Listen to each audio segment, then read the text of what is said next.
setia, tanganmu tersedia memegangku melintasi gelap dunia.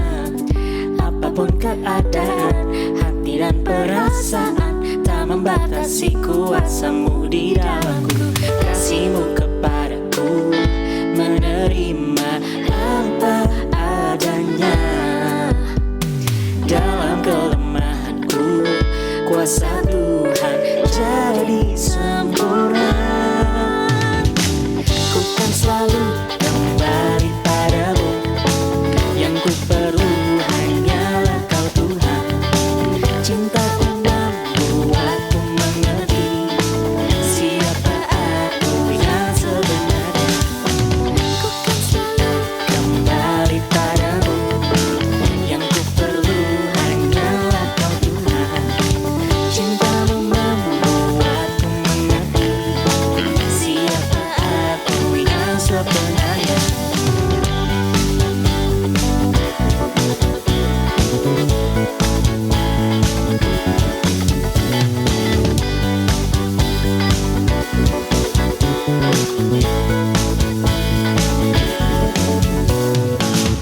Kau Tuhan yang setia, tanganmu tersedia memegangku melintasi gelap dunia. Apapun keadaan, hati dan perasaan tak membatasi kuasamu di dalamku. Kasihmu kepadaku menerima apa adanya. Dalam kelemahanku, kuasa Tuhan jadi sempurna. Ku kan selalu kembali padamu, yang ku perlu hanyalah kau Tuhan. Cintamu membuatku mengerti siapa aku yang sebenarnya. Ku kan selalu kembali padamu, yang ku perlu hanyalah kau Tuhan.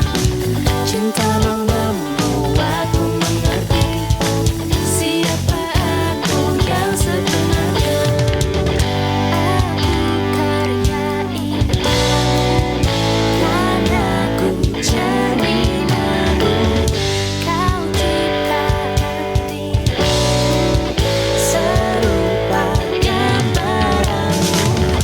Aku karya indahmu, karena ku cerminamu.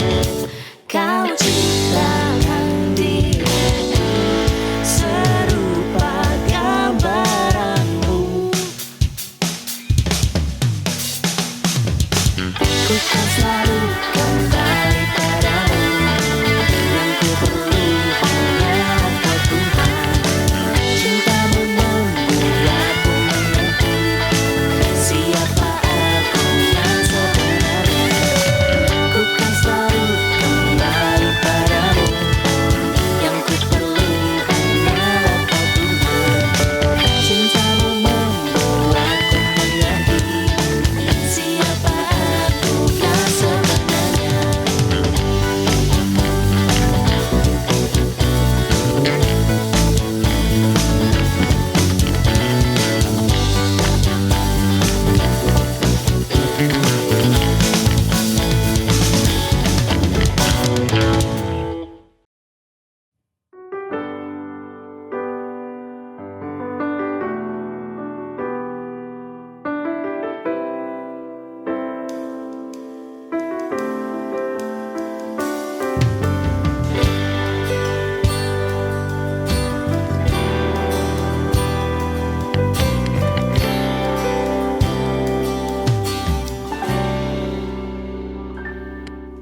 You are forever in my life. You see me through the seasons. Cover me with your hand and lead me in your righteousness, and I look to you, and I wait on you. I'll sing to you.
hidupku. Atas semua berkat-Mu yang Kau berikan bagiku, ku datang Tuhan, membawa rinduku. Kasih-Mu besar bagiku, nyata di dalam hidupku. Hanya Kau, hanya Engkau, Raja di atas segalanya, tiada seperti-Mu. Hanya Kau, hanya Engkau, yang bertata di hidupku. Jadilah kehendak-Mu dalamku.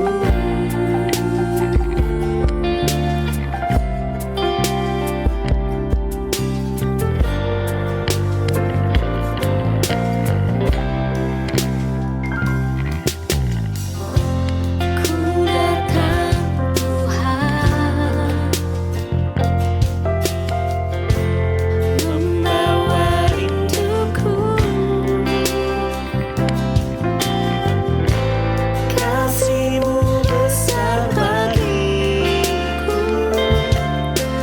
nyata di dalam hidupku. Hanya Kau, hanya Engkau, Raja di atas segalanya, tiada seperti-Mu. Hanya Kau, hanya Engkau, yang bertata di hidupku. Jadilah kehendak-Mu. Hanya Kau, hanya Engkau, Raja di atas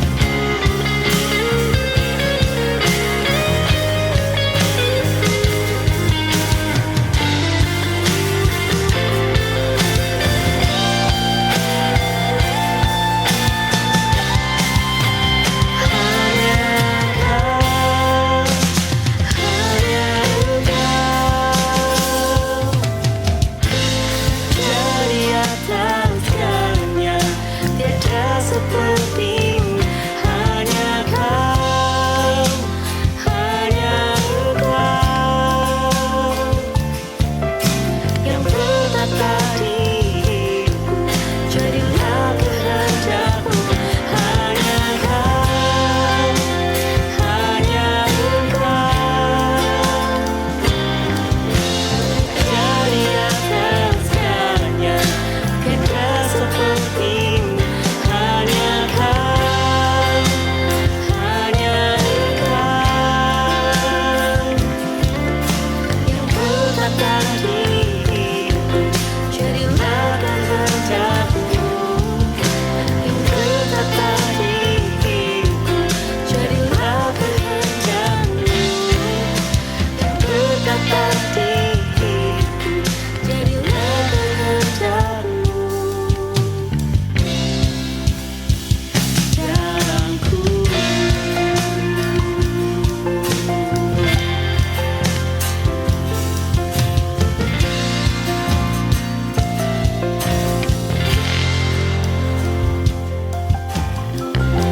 Halo semuanya, Senang banget kalau hari ini gue bisa dapat kesempatan lagi untuk sharing.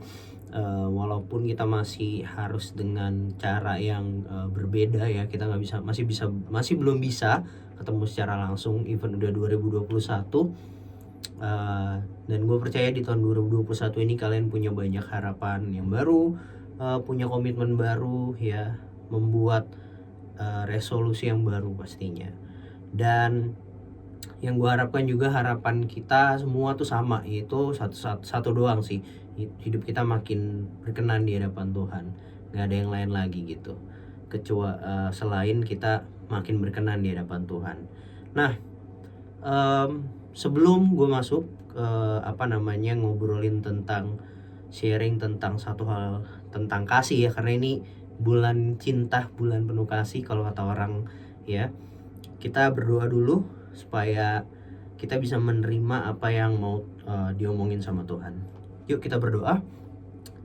Bapa dalam surga, Tuhan kami Yesus Kristus dan Roh Kudus, kalau hari ini Engkau percayakan hamba-Mu untuk kembali berbicara, untuk kembali sharing bagi teman-teman DC-DC, izinkan hamba-Mu ini Tuhan mengatakan kebenaran firman-Mu aja Tuhan, gak ada yang lain.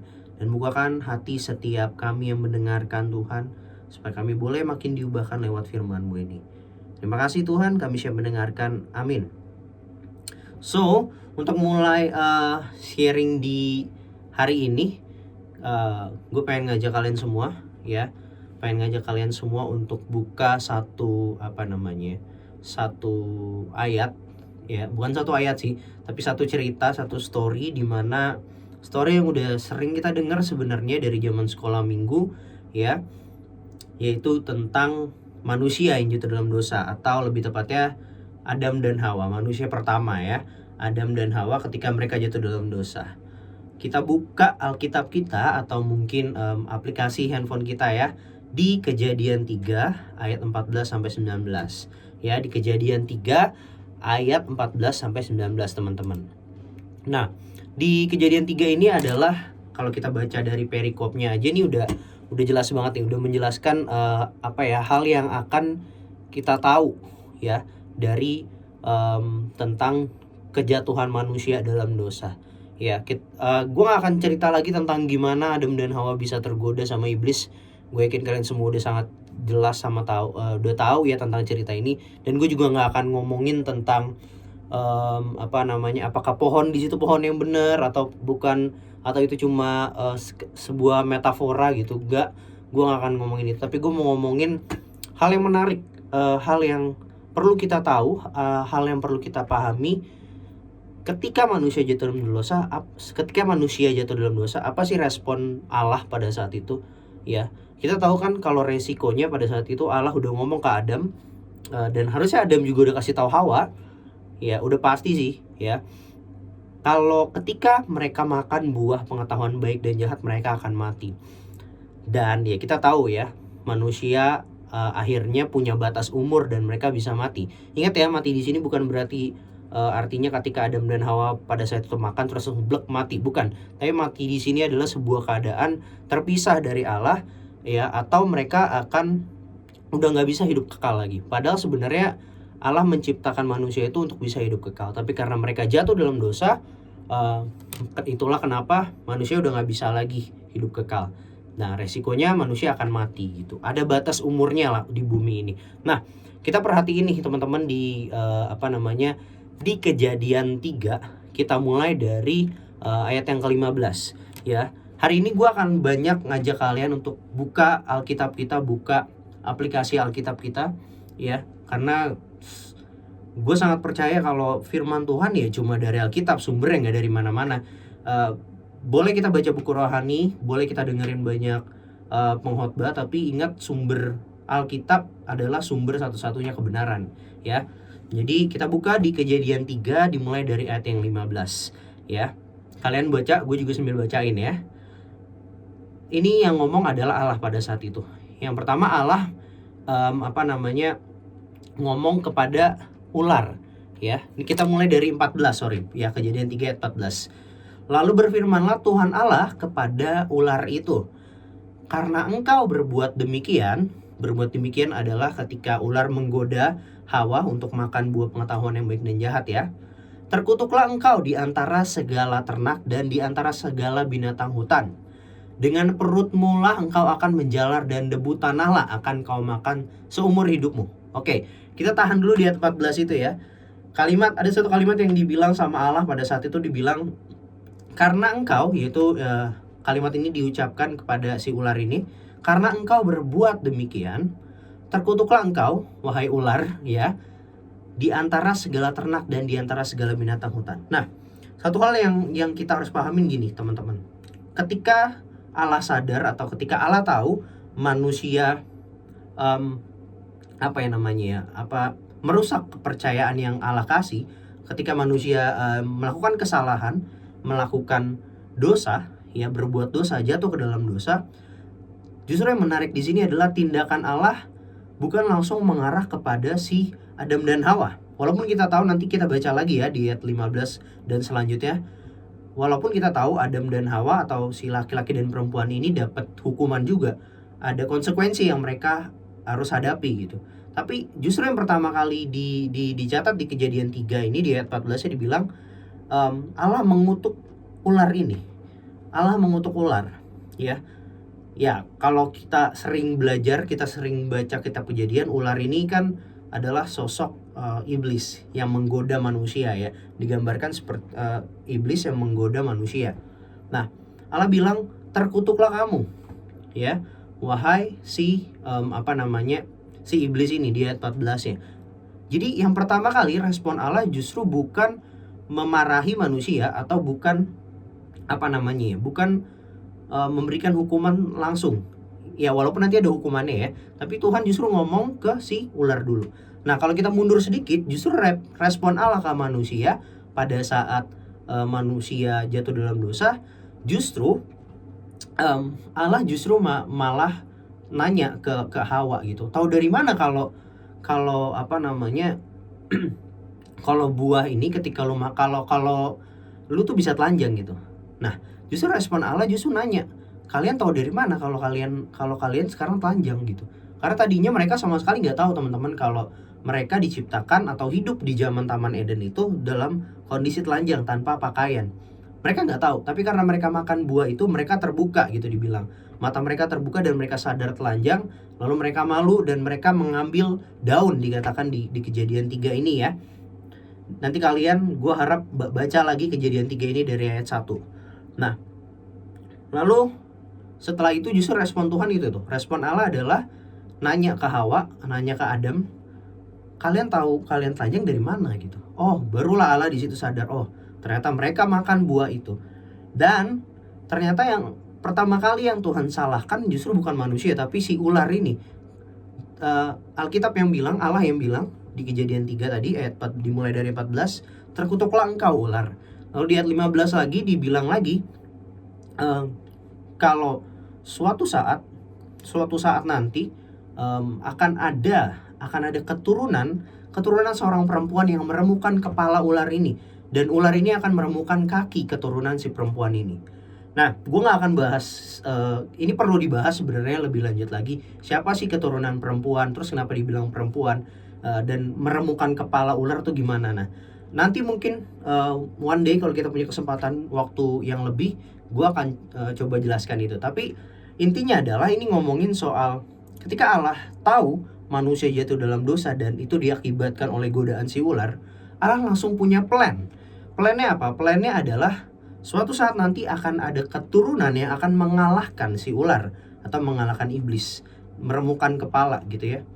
Yaitu keturunan seorang perempuan yang kalau nanti kita bahas lebih dalam lagi, dan kita tahu di Perjanjian Baru, keturunan perempuan itu maksudnya adalah Yesus sendiri. Ya, perempuan itu maksudnya adalah Maria. Jadi suatu saat nanti di Kejadian 3 ketika Allah tahu manusia melakukan kesalahan, disitulah momen Allah langsung bikin rencana baru, bisa dibilang ya. Allah bikin langsung cepet banget, dia langsung bilang suatu saat akan ada keturunan dari seorang perempuan yang akan meremukkan kepala ular ini. Nah, ini yang menurut gue luar biasa teman-teman, dan gue berharap teman-teman juga bisa memahami hal ini ya.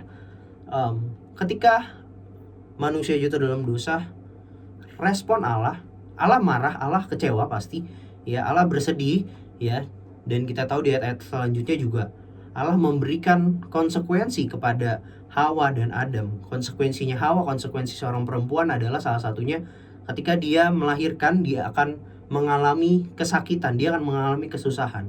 Lalu konsekuensinya pria adalah ketika dia bekerja mengusahakan tanah, dia harus bersusah payah, dia harus berjerih payah untuk bisa mendapatkan makanan dari tanah atau dari bumi, ya. Jadi ada konsekuensi juga, ada hukuman juga.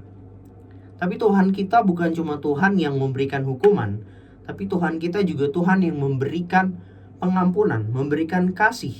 Dan dia membuat plan baru buat manusia yang ia ciptakan, ya, yang ia ciptakan menurut gambar dan rupanya. Dia gak mau begitu aja menyerah.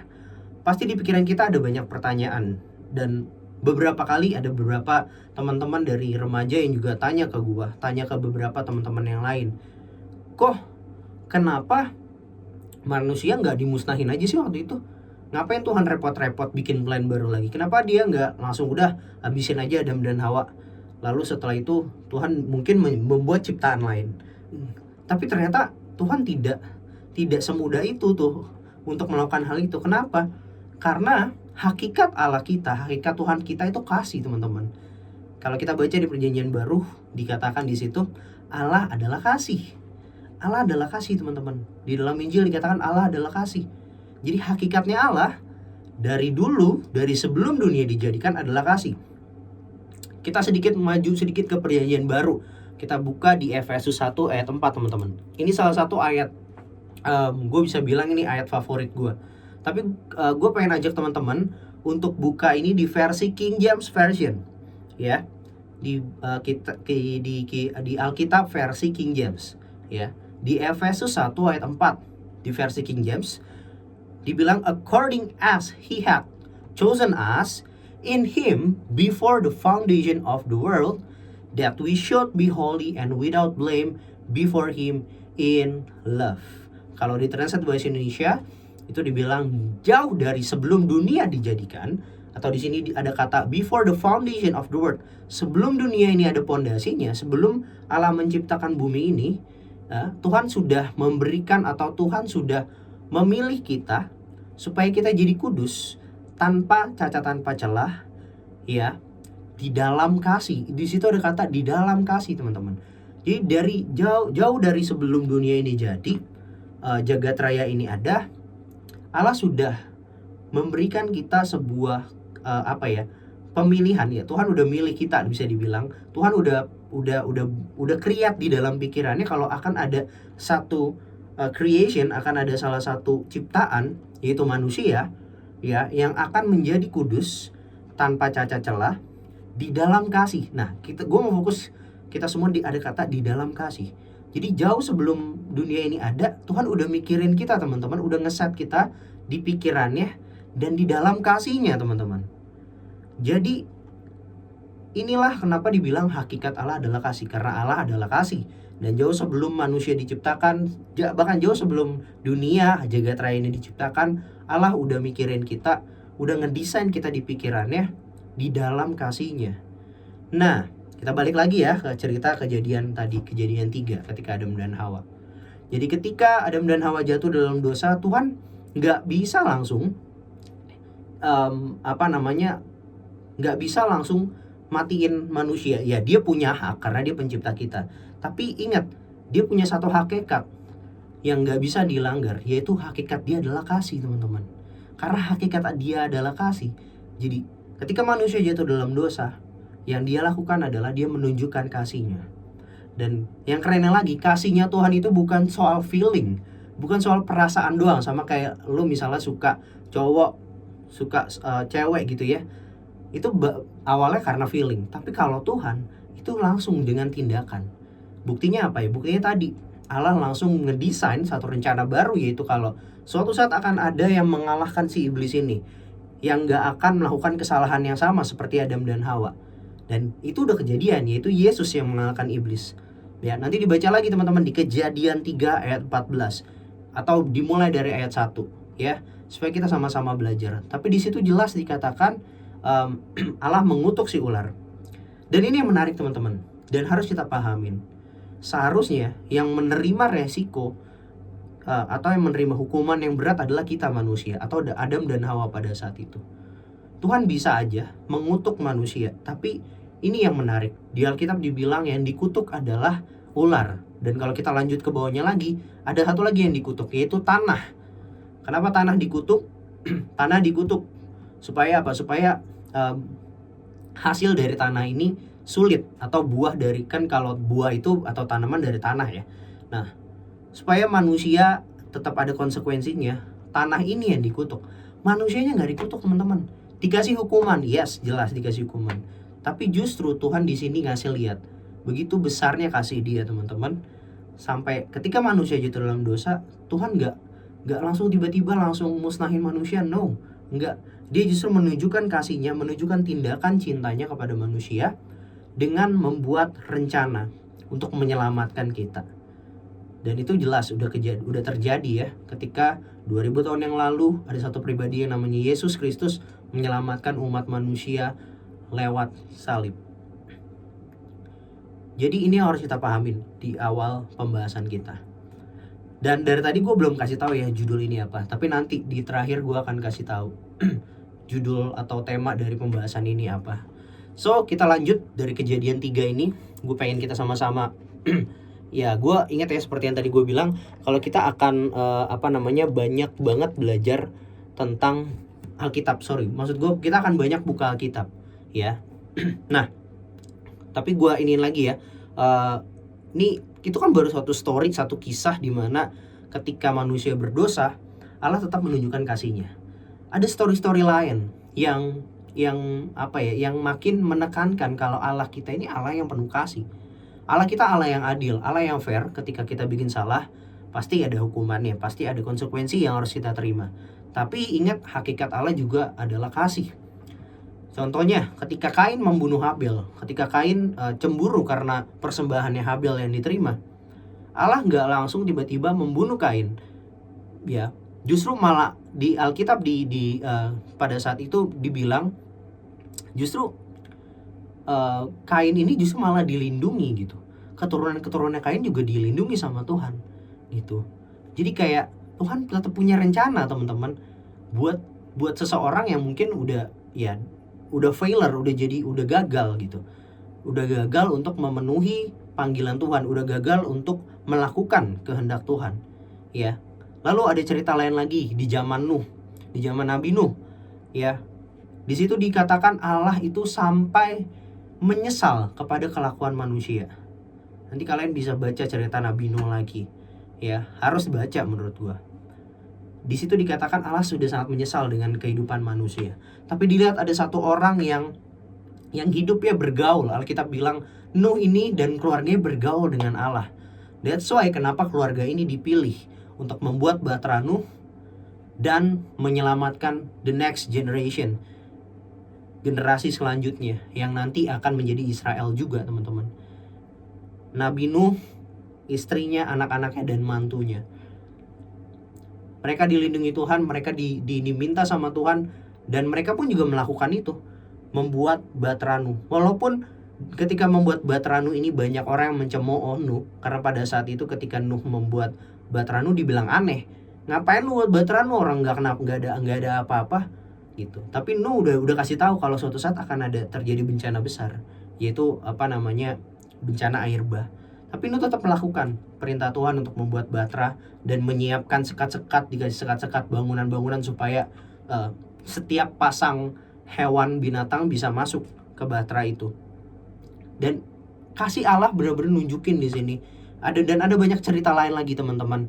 Ketika Allah melihat manusia jahat, tapi tetap aja Dia tetap menunjukkan kasihnya. Kita mau ngomongin cerita siapa lagi? Lot di Sodom dan Gomora.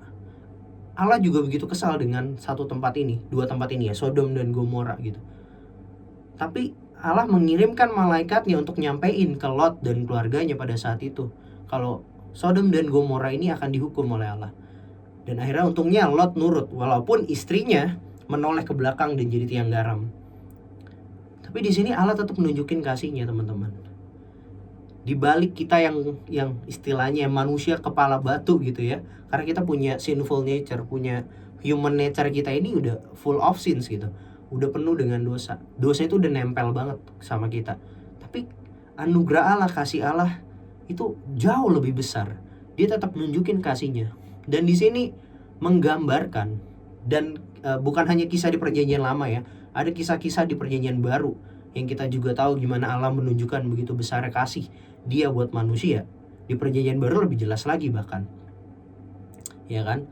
Tapi di sini di cerita-cerita, di kisah-kisah Alkitab dari perjanjian lama sampai perjanjian baru itu nunjukin kalau Allah kita adalah Allah yang penuh dengan kasih, dan Dia nggak pernah menyerah untuk ciptaan yang Ia kasihi, yaitu kita manusia. Tuhan nggak pernah nyerah, Allah nggak pernah nyerah untuk terus meraih, untuk terus menangkap kita, anak-anak yang dikasihinya, ciptaan yang paling Ia kasihi. Kenapa? Karena Allah menganggap kita berharga. Kenapa berharga? Karena Allah menciptakan kita menurut gambar dan rupanya Dia. Allah nggak mau ciptaannya Dia menjadi produk gagal gitu, nggak mau jadi produk yang KW gitu loh. Kita sering dengar kata-kata dari teman-teman DC ya, kita tuh dilahirkan, diciptakan secara orisinil dari Tuhan. Jangan sampai kita mati jadi KW gitu, jadi imitasi. Karena Tuhan benar-benar nyiptain kita original sesuai dengan apa yang Dia mau. Ya. Jadi begitu besarnya kasih Allah. Dia nggak mau menyerah sama sekali. Manusia makin jahat, tapi kasih Tuhan terus besar buat kita manusia. Banyak banget teman-teman kisah-kisah yang bisa menunjukkan begitu besarnya dan begitu tuh Allah gak mau menyerah buat kita manusia. Nah, Tuhan Yesus di perjanjian baru di dalam Injil memberitahu bahwa ada satu hukum yang terutama, yaitu tentang kasih. Ya, teman-teman, kita baca bareng-bareng lagi di Matius 22 ayat yang ke-37 sampai 39. Ya. Di Matius 22 ayat 37 sampai yang ke 39. Dikatakan di sana, jawab Yesus kepadanya, yaitu ini adalah posisinya pada saat itu ada orang-orang Yahudi, ahli-ahli Taurat dan juga orang Farisi yang mencoba menjebak Allah pada saat itu, yang mau nanya, "Guru, manakah hukum yang terutama dalam hukum Taurat?" Dan Allah menjawabnya ini ya di ayat 37 sampai 39. Jawab Yesus kepadanya, "Kasihilah Tuhan Allahmu dengan segenap hatimu dan dengan segenap jiwamu dan dengan segenap akal budimu. Itulah hukum yang terutama dan yang pertama. Dan hukum yang kedua yang sama dengan itu ialah kasihilah sesamamu manusia seperti dirimu sendiri." Jadi di sini Tuhan Yesus mau menekankan sekali lagi kalau satu-satunya hukum yang paling utama, satu-satunya yang harus paling dipahami oleh kita manusia adalah kasih. Kasih. Loving God, loving people. Mengasihi Allah, mengasihi manusia. Kalau orang perjanjian baru zaman dulu, orang Yahudi cuma tahu ya tentang mengasihi Tuhan aja gitu. Mengasihi Tuhan dengan segenap hati, jiwa, akal budi, dan dengan segenap kekuatanmu gitu. Tapi di perjanjian baru Tuhan menambahkan dan hukum yang kedua yang sama dengan itu. Jadi ini gak ada mana yang paling utama, mana yang terutama. Ini sama. Hukum yang kedua yang sama dengan itu. Jadi kasihilah sesama manusia seperti dirimu sendiri. Artinya apa teman-teman? Ketika kamu mengasihi Tuhan dengan benar, mengasihi Tuhan dengan sungguh-sungguh, dengan segenap hati, segenap jiwa dan akal budi, kamu pasti akan mengasihi sesamamu seperti kamu mengasihi dirimu sendiri. Jadi ini sebuah bukan hanya sekedar perintah. Kalau perintah itu kan seperti ya kelihatannya sifatnya paksaan ya. Tapi ini sebuah hal yang mau Tuhan kasih tahu ke kita, ngasih tahu kita, kasih nasihat kita kalau kita harus saling mengasihi teman-teman. Kalau kita harus mengasihi Tuhan. Dan ini bukan satu hal yang mustahil untuk kita lakukan, mengasihi. Sebab di surat Yohanes ya, yaitu di 1 Yohanes 4 ayat 19, di situ dibilang kita mengasihi karena Allah lebih dahulu mengasihi kita. Dan itu sebuah fakta.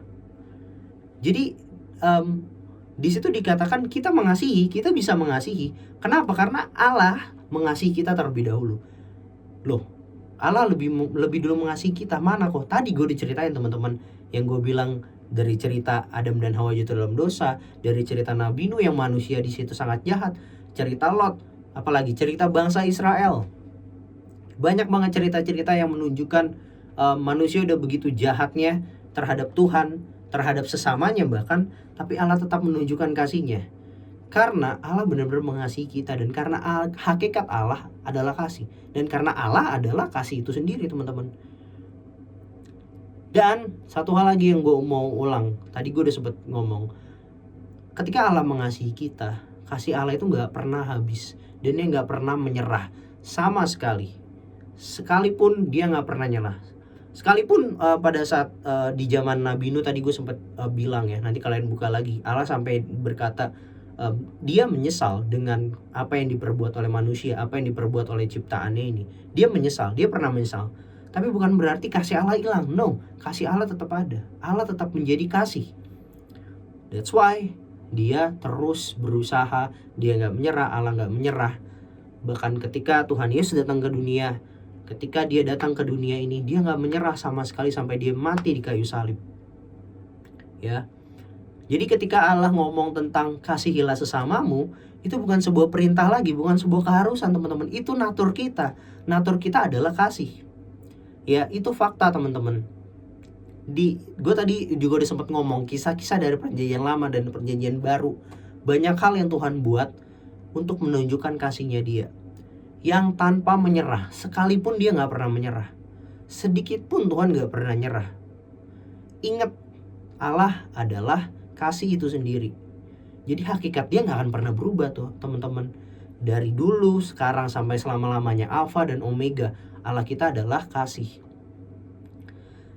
Pasti sulit, pasti sulit banget untuk mengasihi Tuhan dengan segenap hati, jiwa dan akal budi gitu.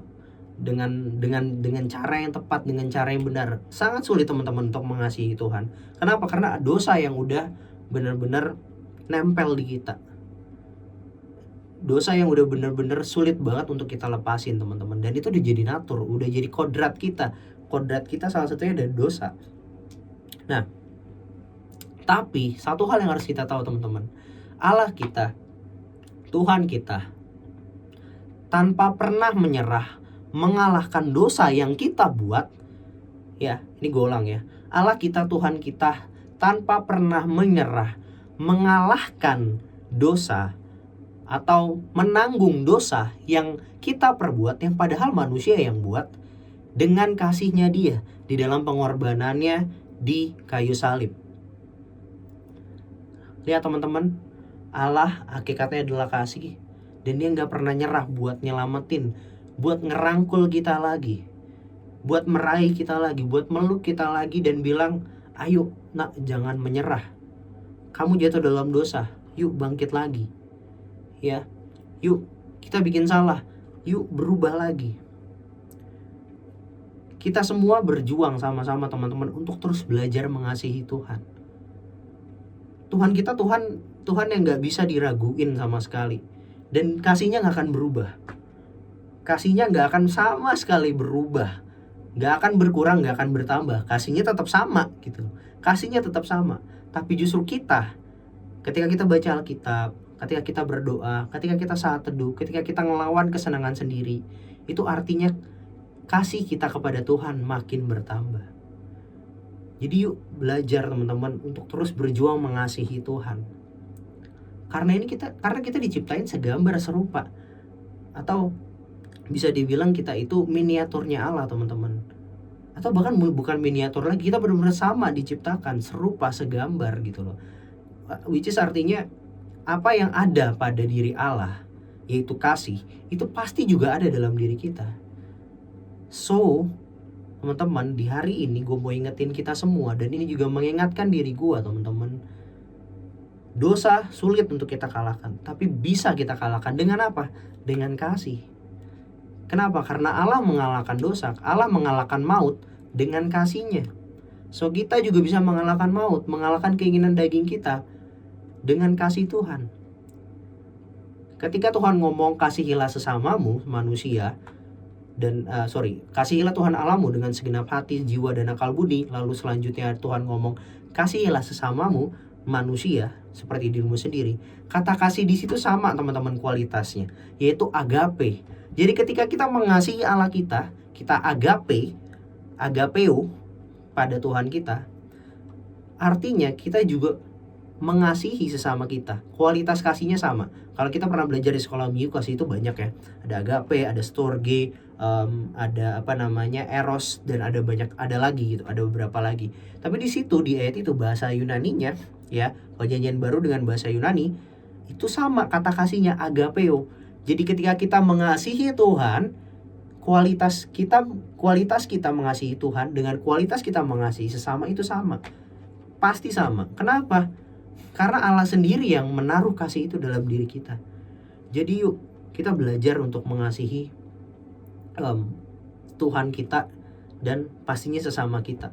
Dibuktikan dengan nyata lewat sesama kita. Terus contoh realnya apa? Contoh realnya dari mengasihi itu apa? Teman-teman baca di 1 Korintus 13 ayat 4 sampai 7. Di situ dikatakan, teman-teman boleh baca nanti lanjutin lagi di rumah ya. Di situ dikatakan kasih itu sabar, murah hati, dia tidak cemburu. Teman-teman, dia tidak mementingkan dirinya sendiri. Itu kasih, dia tidak memegahkan diri.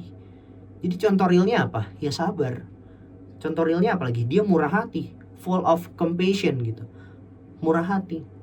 Dia tidak cemburu, dia tidak iri hati, sinonimnya gitu. Dia tidak mengingini hak orang lain, dia tidak memegahkan diri, dia nggak sombong. Jadi realnya adalah gimana dalam hidup ini kita mempraktikkan kasih. Belajar untuk sabar. Sabar bukan cuma sekadar ketika lo berantem sama orang lu harus nahan diri lu, ya itu sabar sih. Itu juga nahan emosi juga sabar itu. Tapi sabar adalah ketika lu terus berjuang walaupun lu jatuh, lu tetap sabar untuk menghadapi segala ujian yang ada di dunia ini, segala cobaan yang ada di dunia ini. Dunia udah makin ngawur, dunia udah makin jahat teman-teman, dan akan terus makin jahat. Tapi kita harus punya kesabaran untuk menanti Allah. Caranya apa? Kita terus tekun, belajar, berdoa, saat teduh, segala macam.